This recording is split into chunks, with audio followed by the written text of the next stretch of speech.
It's important to wash your air fryer basket and complete a test cook cycle before actually cooking food for consumption.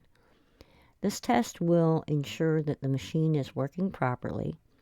It will help you familiarize yourself with the machine, and it will remove the packing oil. All appliances are shipped with a thin layer of oil coating the mechanical parts. This protects the product from moisture that could cause rust, mold, or mildew while in transit or while being stored. Once you've washed the basket and the rack that inserts into it, place it inside the air fryer. You want to click the air fry button, and then you want to set the temperature.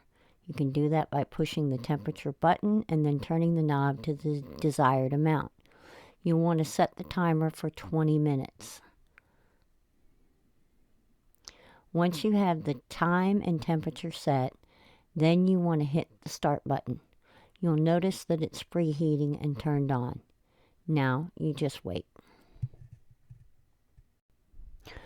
Once the cycle is complete, you will want to wash the basket and the insert tray one more time. If you're not satisfied with the reduction of smell, then you can repeat the process. I actually did this 3 times for a total of an hour before cooking in it. Once I did use it, I did a batch of chicken and it came out really, really good.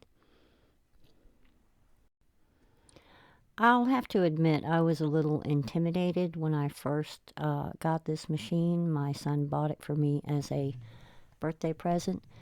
And once I got to using it, I really started to like it.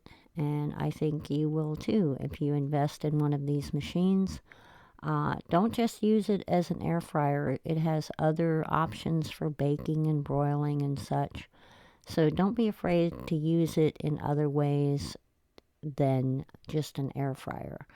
But so far, I have just tried out the air frying feature, and I'm really happy with how my first batch of chicken turned out.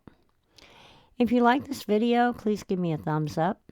Consider subscribing, and have a great day.